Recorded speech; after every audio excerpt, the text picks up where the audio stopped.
elektrik modifikasi cuaca. Saya akan menelisiknya eksklusif.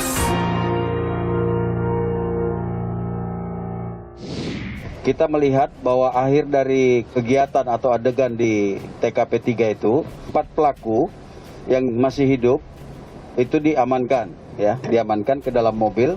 Dalam perjalanan yang tidak jauh jaraknya, yaitu dari kilometer 50 rest area sampai dengan kilometer 51, terjadilah penyerangan atau mencoba merebut senjata anggota.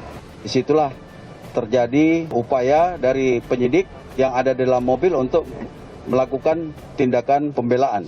Saudara, sudah bersama saya Ketua Harian Komisi Kepolisian Nasional Kompolnas, Inspektur Jenderal Polisi Purnawirawan Benny Mamoto. Pak Benny, terima kasih. Iya, Pak Benny, ada dua versi hasil penyelidikan polisi dan versi FPI. Dua-duanya kemudian sekarang tengah diselidiki juga di Komnas HAM. Apa yang Pak Benny sebagai Ketua Harian Kompolnas sampaikan terkait ini? Yang pertama, perbedaan pendapat, dua versi, dua pihak, hal yang biasa. Tinggal pertanyaan yang muncul adalah dasarnya apa? Harus ada bukti. Harus ada bukti, harus ada fakta yang sahih, yang bisa dipertanggungjawabkan. Baru kita boleh menganalisis atau boleh berpendapat. Bisa berasal dari saksi, bisa berasal dari barang bukti yang kemudian sudah diolah dengan scientific crime investigation. Ketika kita hanya berdebat, tidak ada habisnya.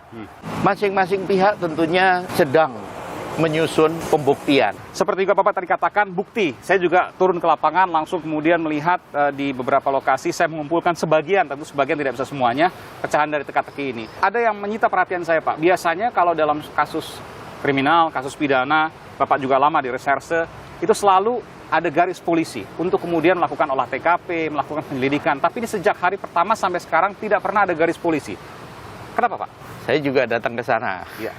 Saya melihat hal yang sama, tapi saya mencoba menyuruh orang saya mendekat ke sana. Ternyata memang ada petugas yang mengamankan dari jauh ketika ada orang yang datang. Nah, ketika kita menyeberang di rest area seberang, mereka yang malah bercerita.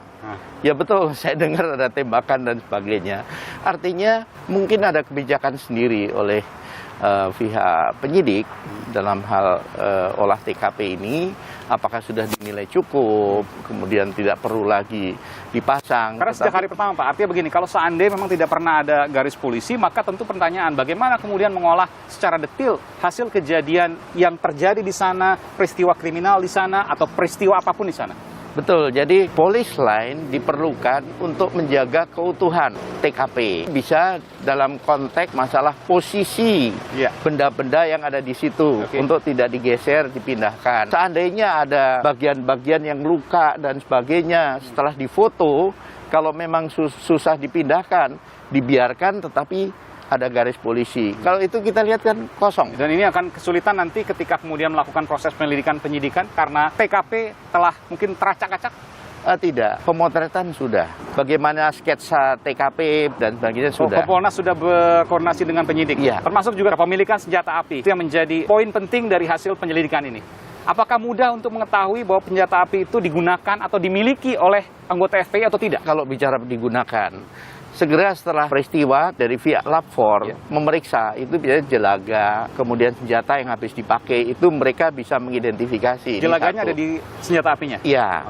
Kemudian yang kedua, sidik jari yang ada di senjata api. Itu juga perlu.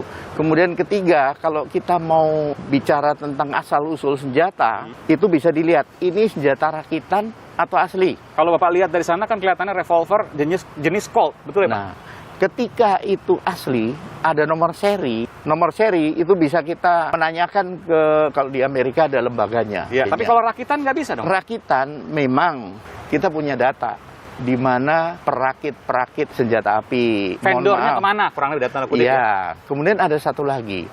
Kan ada pernyataan, mana mungkin punya senjata. Silahkan buka data, ada 37 mantan anggota FPI atau yang masih aktif terlibat kasus teror. Seperti contoh, di Pekalongan beberapa menyembunyikan Nurdin M. Top, bom di Polresta Cirebon, beberapa ditangkap. Meskipun apa yang terjadi pada 2011 dengan yang terjadi sekarang belum tentu berkaitan. Jadi ini hal yang berbeda tentu ya.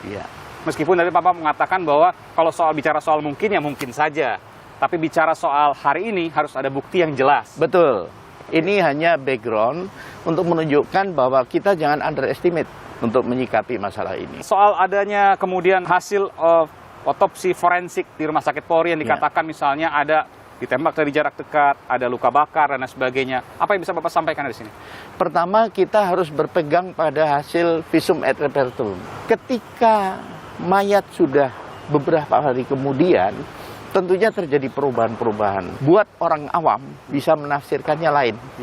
Oleh sebab itu, marilah kita merujuk pada pakar, sehingga kita tidak silang pendapat yang sebenarnya sia-sia. Oke, bukti. Baik, terakhir Pak, saya ingin tanyakan juga karena hasil kemudian saya datang ke sana, ke Karawang, di mana saksi mengatakan hanya ada 2 kali tembakan, tapi yang tewas ada 6 orang. Bagaimana logikanya? Seorang saksi yang ada di TKP atau sekitar TKP, kan tidak fokus hanya ingin mendengarkan tembakan.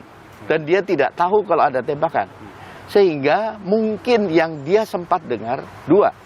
Tetapi sesungguhnya yang terjadi lebih dari itu. Ini hanya sebagian, karena utuh harus kemudian dikumpulkan secara utuh pula. Sebaiknya memang ini diserahkan kepada Komnas HAM, nanti kemudian hasil Komnas HAM bisa dijadikan rujukan bagi hasil penyelidikan untuk pro justisia polisian. Ya, pengawas internal dalam hal ini Kadif Propam diminta atau tidak sudah rilis, turun. Untuk memastikan bahwa semua yang dilakukan oleh anggota ini apakah masuk dalam koridor hukum, ketentuan yang berlaku, Perkap nomor 1 dan 8 tahun 2009 atau tidak. Ini internal. Eksternal kami. Kemudian eksternal lagi, Komnas HAM, LPSK, Ombudsman, DPR. Jadi semua pihak concern masalah ini sehingga yakinlah bahwa ini akan dikawal oleh banyak pihak. Baik, terima kasih. Ketua Harian Komisi Kepolisian Nasional Kompolnas, Inspektur Jenderal Polisi Purnawirawan Beni Mamoto. Terima kasih telah memberikan informasi di program Mata Beni. Saudara, bagaimana pro kontra dari 2 versi yang mengemuka dan sejauh mana lembaga independen Komnas HAM mencari rujukan dan menyelidiki atas kasus ini? Teknik modifikasi cuaca. Saya akan menelisiknya eksklusif